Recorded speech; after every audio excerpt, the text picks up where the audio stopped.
Hey everyone, in this video, I'll show you how to fix lag in Roblox Mobile. Let's get started. First, open your Roblox app on your phone, then here tap the three dots at the bottom right corner and go to the settings. Select graphic mode.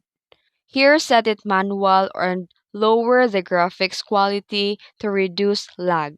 This helps your game run to smoother. Next, make sure that you close all background apps running on your phone.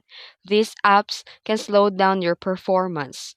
Then check your internet connection, switch to a stable Wi-Fi network or move closer to your router. Roblox can lag if your signal is weak.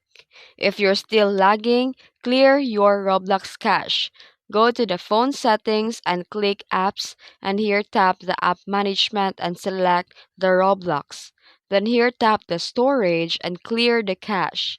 You can also try to restart your phone to refresh system memory before playing again. And that's it. If this video helped you, don't forget to like and subscribe for more tutorials.